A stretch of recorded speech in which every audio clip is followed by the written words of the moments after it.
Fancy saris కి కంచిపట్టు శారీస్ కి పెట్టింది పేరు పూర్ణిమ ప్రింట్స్, కేబిహెచ్పి అండ్ మాదాపూర్.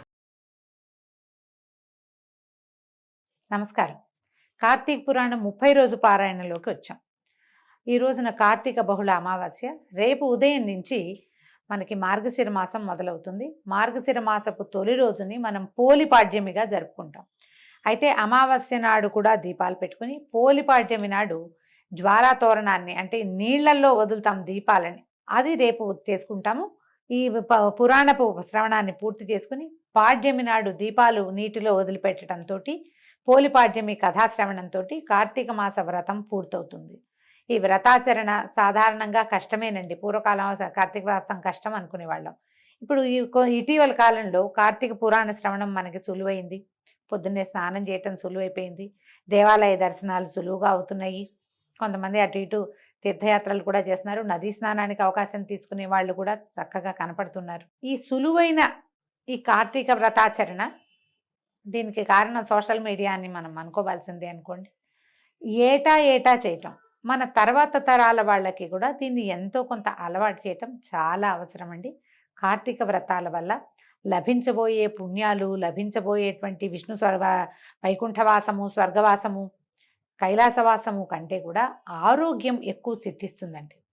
ఈ కాలంలో మనం ఉదయకాలమే పొద్దున్నే లేవడము, నిద్ర తగ్గించుకోవటము, తెల్లవారుజామునే స్నానం చేయటము, సూర్యనారాయణమూర్తిని యథావిధిగా నమస్కారం చేసుకోవటము, దీపాలు దానం చేయటము, దీపాలు ఇతోధికంగా దీపాలు పెట్టటము, నదీ స్నానము, ఇవన్నీ కూడా ఆరోగ్యాన్ని పెంపొందిస్తాయి. తర్వాత వచ్చేటువంటి మార్గశిర మాసం మరీ కష్టసాధ్యమైన మాసంగా చెప్తారు. చలికాలం పెరిగిపోతుంది. చాలామంది పెద్దవాళ్ళు చూడండి, డిసెంబర్లో ఎక్కువగా మరణ వార్తలు వింటాం.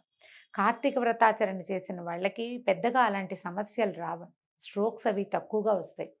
ఆరోగ్యం అంత పాడవకుండా ఉంటుంది. చలికి అలవాటు పడిపోయి ఉంటుంది శరీరం. చన్నీళ్ళ స్నానం వల్ల శరీరం గట్టిపడుతుంది. ఒకసారి ఒక చెంబు నీళ్లు పోసుకునేసరికి చన్నీళ్ళు పోసుకున్నాం అనుకోండి, అనిపిస్తుంది పై ప్రాణాలు పైన పోతున్నట్టు ఉంటుంది. ఆ అంటంలోనే మనకి తగిలిన షాక్ తోటి నరాలకి బలం వస్తుందండి. నర్వెంట్స్ బలోపేతం అవుతాయి. దానివల్ల మనకి సడన్గా వచ్చే సమస్యలు రాకుండా ఉంటాయి. అందుకని ఆరోగ్యమాసమైన ఈ 30 రోజుల్ని మీరందరూ చక్కగా సుసంపన్నం చేసుకున్నారని భావిస్తున్నాను. మీరు అందరూ ఈ వ్రతాన్ని సుసంపన్నం చేసుకోవటానికి భాగస్వాములైనటువంటి సుమన్ టీవీ వారు, నేను కూడా చరితార్థులమైనట్టే. ఎవరెవరు కార్తీక పురాణం విన్నారో వాళ్ళందరికీ శుభాభినందనలండి. మీరు ఖచ్చితంగా ఈ కార్తీక మాస వ్రతాన్ని ఆచరించినట్టే భావించాలి. అయితే మనం పురాణంలోకి వద్దాము. సూతప్రోక్తమైన విషయాలన్నీ విన్నటువంటి ఋషులు, ఓ మునిరాజా, రావి చెట్టు ఎందువల్ల అంటరానిదయింది, అయినప్పటికీ శనివారం నాడు మాత్రమే ఎందుకు పూజనీయతని పొందింది అని ప్రశ్నించగా సూత మహాముని వాళ్ళని ఇట్లా సమాధానపరిచాడు. ఏమని చెప్పాడట? పూర్వము క్షీరసాగర మథనంలో లభించిన అనేకానేక వస్తువులలో లక్ష్మిని, కౌస్తుభాన్ని శ్రీహరికి సమర్పించి తక్కిన సంపదనంతా దేవతలు తీసుకున్నారు. అయితే శ్రీహరి శ్రీదేవిని వివాహం చేసుకోదలిచాడు. కానీ శ్రీదేవి, ఓ నారాయణ, నాకంటే ముందు జన్మించింది మా అక్కయ్య ఉన్నది. ఆ జ్యేష్ఠకు పెళ్లి కాకుండా కనిష్టనైన నేను కళ్యాణమాడ్డం పాడిగాదు గనక ముందు ఆమెకు మనువుకై సంకల్పించమని కోరింది. ధర్మబద్ధమైన రమాదేవి మాటల్ని అంగీకరించిన విష్ణువు ఉద్దాలకుడనే మునికి జ్యేష్ఠాదేవిని సమర్పించాడు. స్థూలవదన, అశుభ్ర రదన, అరుణ నేత్రి, కఠినగాత్రి, బిరుసు శిరోజాలు కలిగినటువంటి జ్యేష్ఠాదేవిని ఉద్దాలకుడు తన ఆశ్రమానికి తెచ్చుకున్నాడు. ఈమెకి ఇష్టమైనది ఏంటంటే నిరంతరము హోమధూమ సుగంధాలతోనూ వేదనాదాలతోనూ నిండిన ఈ ఆశ్రమాన్ని చూస్తూ జ్యేష్ఠాదేవి దుఃఖించి, ఓ ఉద్దాలక, నాకు ఈ చోటు సరిపడదు. వేదాలు ధ్వనించేది, అతిథి పూజా సత్కారాలు జరిగేవి, యజ్ఞయాగాదులు నిర్వహించబడేవి అయిన స్థలాల్లో నేను నివసించలేను.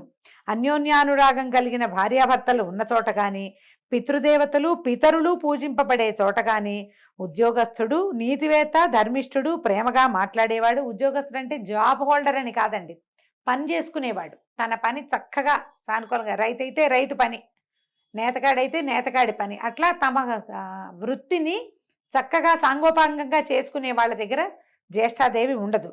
ఉద్యోగస్తుడు, నీతివేత్త, ధర్మిష్ఠుడు, ప్రేమగా మాట్లాడేవాడు, గురు పూజా దురంధరుడు ఉండే స్థలాల్లో గాను కూడా నేను ఉండలేను.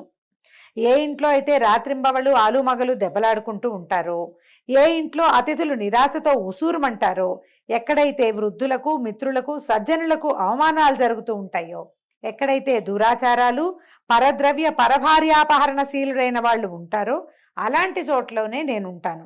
కళ్ళు తాగేవాళ్ళు, గోహత్యలు చేసేవాళ్ళు, బ్రహ్మహత్యాది పాతక పురుషులు ఎక్కడుంటారో నేను అక్కడ ఉండటానికే ఇష్టపడతాను అంది. అంటే తాగుబోతు వాళ్ళు ఉన్న చోట జ్యేష్ఠ అదే ఉంటుందండి. మన కర్మవశాత్తు కలియుగారంభంలో ఎటా ఉన్నారో కానీ మానవులు ఇప్పుడు తాగని వాడు లేడు.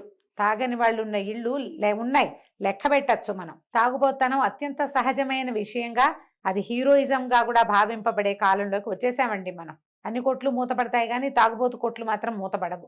మన పరిస్థితి అది. అయితే ఇలాంటప్పుడు జ్యేష్ఠాదేవి వీళ్ళందరి ఇళ్లలోనూ ఉంటుంది. వీళ్ళకి ఎప్పుడు ఏదో ఒక సమస్య ఉంటుంది. వాళ్ళ వల్ల ఆ ఇల్లంతా సమస్యల భూయిష్టంగానే ఉంటుంది. ఇది పురాణంలో చెప్పబడిందని నా సొంత మాటలు కావు, నా ఉద్దేశం అదే. నాకు కూడా అలాంటి ఉద్దేశమే ఉంది. పురాణంలో ఖచ్చితంగా చెప్పబడింది.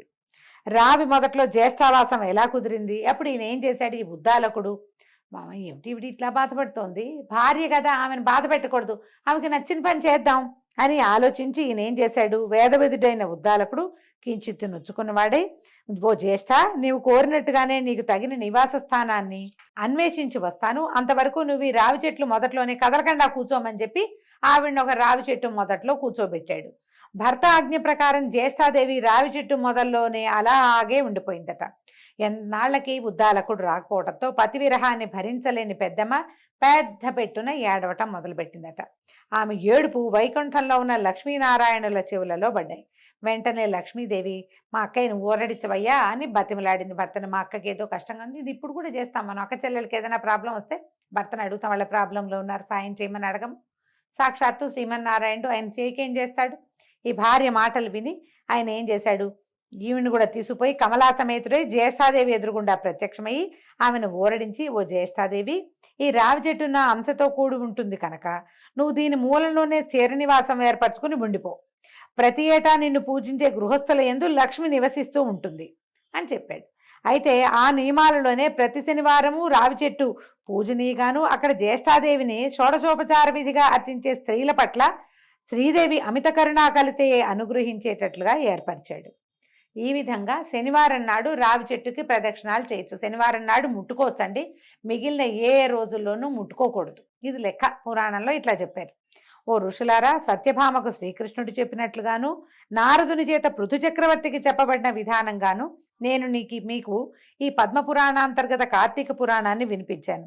ఎవరైతే ఈ కార్తీక మహాత్మ్యాన్ని చదువుతున్నారో, వింటున్నారో, వినిపిస్తున్నారో వారు సమస్త పాపాల నుండి విడిబడి విష్ణు సాయుధ్యాన్ని పొందుతున్నారు అని సూతుడు చెప్పగా విని సంతసించిన ఋషులు అక్కడి నుంచి బదరీవన దర్శనాకాంక్షులై పయనమయ్యారు. అంటే కార్తీక మాసం అయిపోయాక మార్గశిర మాసంలో ఋషులందరూ నైమిషారణ్యం నుంచి బదరికాశ్రమానికి, అంటే మనం తెలుసుకున్నదే బదరీనారాయణుని సేవించడం కోసం బద్రీనాథ్ అని చెప్పుకుంటాం కదా, అక్కడికి ప్రయాణమయ్యారటండి. దీంతో మన 30 రోజుల కార్తీక పురాణ శ్రవణము పూర్తయిందండి. వచ్చే సంవత్సరం మళ్ళీ ఇలాగే కార్తీక పురాణాన్ని వినిపించే ప్రయత్నం చేస్తాం. సావధానంగా విని మీ కార్తీక వ్రతాన్ని సుసంపన్నం చేసుకోండి. నమస్కారం.